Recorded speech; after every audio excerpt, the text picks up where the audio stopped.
Vote উপলক্ষে কেন্দ্রে কেন্দ্রে পাঠানো হচ্ছে নির্বাচনী সরঞ্জাম। এই মুহূর্তে ময়মনসিংহে আছেন সহকর্মী ওবায়দুল হক, পটুয়াখালীতে মনির হোসেন বাদল এবং নওগাঁয় আছেন এম আর রকি। সরাসরি প্রথমে যাচ্ছি ওবায়দুলের কাছে।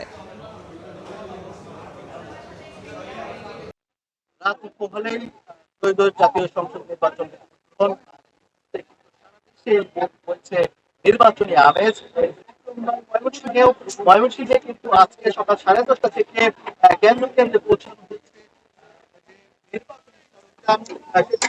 আসনের যে সদর উপজেলার 179টি কেন্দ্রে কিন্তু নির্বাচনী সরঞ্জাম, ব্যালট বাক্স, ব্যালট পেপার থেকে শুরু করে যেসব সামগ্রী রয়েছে, অমোচনের তালিকা সহ যেসব সামগ্রী রয়েছে সবগুলো কিন্তু এখানে যারা প্রিজাইডিং অফিসার রয়েছেন, সহকারী প্রিজাইডিং অফিসার রয়েছেন, পাশাপাশি তাদের যারা ভোট গ্রহণ কর্মকর্তা রয়েছেন তাদের মাধ্যমে কিন্তু এই যে নির্বাচনী সরঞ্জাম সেগুলো তুলে দেওয়া হচ্ছে। সকাল থেকে শুরু হয়েছে, তবে এখনো পর্যন্ত কিছুটা দুর্গতি লক্ষ্য করা যাচ্ছে।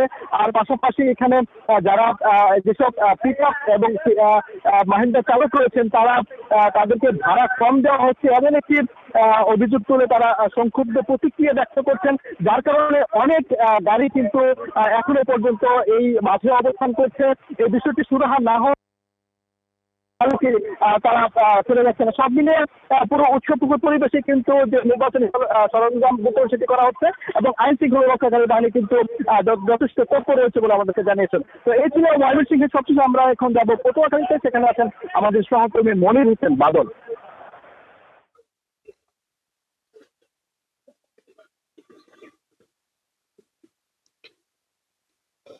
রাত পোহালে আসন্ন ত্রয়োদশ জাতীয় সংসদ নির্বাচন অনুষ্ঠিত হবে। আর এই আসন্ন ত্রয়োদশ জাতীয় সংসদ নির্বাচন নিয়ে সাধারণ মানুষের মধ্যে কিন্তু উৎসবমুখর পরিবেশ বয়ে যাচ্ছে।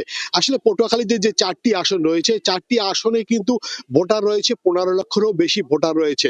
আর ইতিমধ্যে কিন্তু পটুয়াখালীতে যে 513টি যে ভোট কেন্দ্র রয়েছে, ভোট কেন্দ্রে কিন্তু যে সরঞ্জামগুলো, এই সরঞ্জামগুলো কিন্তু উপজেলা নির্বাহী কর্মকর্তার কার্যালয় থেকে এবং জেলা রিটার্নিং কার্যালয় থেকে কিন্তু প্রতিটা কেন্দ্রে কিন্তু পাঠানো হয়েছে। যেহেতু পটুয়াখালী এই যে 4টি আসনে কিন্তু কিছু দুর্গম এলাকা রয়েছে, চর কাজল, চর বিশ্বাস, এরকম কিছু দুর্গম ইউনিয়ন গুলো রয়েছে। এই ইউনিয়ন গুলো কিন্তু আসলে ইতিমধ্যেই কিন্তু তাদের যে নির্বাচনী সরঞ্জাম পৌঁছে গেছে, এটি নিশ্চিত করেছেন জেলা রিটার্নিং কর্মকর্তা, আমাদের বিষয়ে নিশ্চিত করেছেন।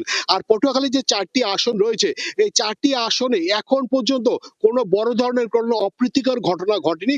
ছোট একটা দুই একটা ঘটনা ঘটেছে, তাছাড়া কিন্তু নির্বাচন কিন্তু উৎসবমুখর পরিবেশই হবে বলে জানিয়েছেন সবাই।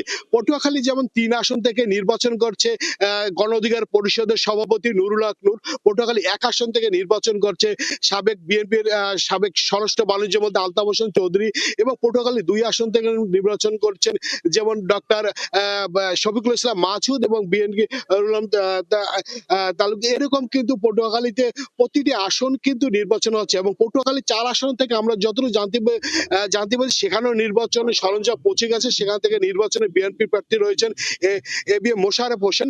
তবে পটুয়াখালীতে এখন পর্যন্ত কোনো অপ্রীতিকর ঘটনা ঘটেনি। আমরা যে পটুয়াখালী যে এই যে 3 আসন রয়েছে, এই 3 আসনে কিন্তু এখানে গণ অধিকার পরিষদের সভাপতি নুরুল হক নূর নির্বাচন করবেন এবং তার প্রতিদ্বন্দ্বী হিসাবে নির্বাচন করবেন হবে হাসান মামুন, তিনি কিন্তু নির্বাচন করবে। আর পটুয়াখালী থেকে আসন্ন ত্রয়োদশ জাতীয় সংসদ নির্বাচন আগামীকাল অনুষ্ঠিত হবে। এখন পর্যন্ত পরিস্থিতি সম্পূর্ণ নিয়ন্ত্রণে রয়েছে, এটি জানিয়েছেন জেলা রিটার্নিং কর্মকর্তা। এই ছিল আমার কাছে পটুয়াখালী 4টি আসনের নির্বাচনের সর্বশেষ তথ্য। এখন আমরা চলে যাচ্ছি নওগাঁয়, সেখানে আছে সহকর্মী এম আর রকি।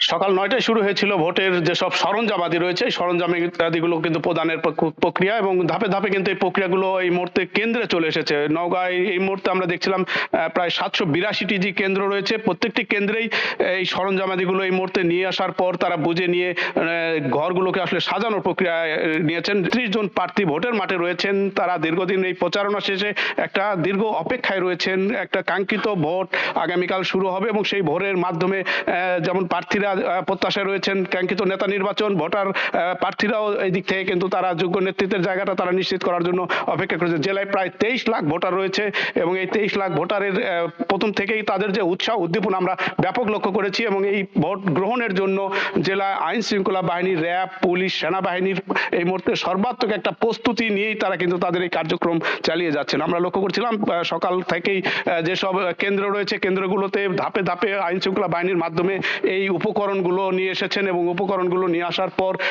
সকালে সুষ্ঠুভাবে যেন ভোটটা নিতে পারেন এবং নেওয়ার প্রক্রিয়ায় যতগুলো প্রক্রিয়া রয়েছে এই প্রক্রিয়াগুলোকে কিন্তু এই মুহূর্তে প্রিজাইডিং অফিসার রয়েছেন, প্রিজাইডিং অফিসারের মাধ্যমে এই জিনিসগুলো এই মুহূর্তে বুঝিয়ে নিচ্ছেন। এবং আমরা দেখছিলাম জেলায় এবার ভোটের প্রেক্ষাপটের ক্ষেত্রে যে শান্তিপূর্ণ করার ক্ষেত্রে প্রশাসন যেমন একটা তাদের গতিশীলতা, সক্রিয়তা সবকিছুই এই মুহূর্তে সর্বোচ্চ পরিমাণে আমরা লক্ষ্য করছি এবং পাশাপাশি শান্তিপূর্ণ ভোটের কেন্দ্রগুলোতে যেসব আলো থাকা দরকার এবং পাশাপাশি ব্যালট বাক্সে কি রয়েছে, ব্যালট বাক্সের পাশাপাশি কাপড়, অমোচনীয় কালি এবং সব মিলিয়ে কিন্তু যে প্রক্রিয়া এই প্রক্রিয়াটাকে আসলে সম্পূর্ণ করতেই দীর্ঘ যে প্রচেষ্টা ছিল সেই প্রচেষ্টাই কিন্তু এই মুহূর্তে প্রিজাইডিং অফিসারের মাধ্যমে এখানে যারা রিটার্নিং কর্মকর্তা রয়েছেন, যারা সহকারী রয়েছেন, আইন শৃঙ্খলা বাহিনী রয়েছেন তারা নিয়েছেন। আমরা এই মুহূর্তে রয়েছি নওগাঁ জেলা সদরের জেলা স্কুলের একটি কেন্দ্রে। এই কেন্দ্রে আপনার আগামীকাল সকাল 7টায় ভোট নেওয়ার সর্বাত্মক প্রস্তুতিতেই কিন্তু এই প্রক্রিয়াটি এই মুহূর্তে নেওয়া হচ্ছে। আরেকটি বিষয় জানি রাখি,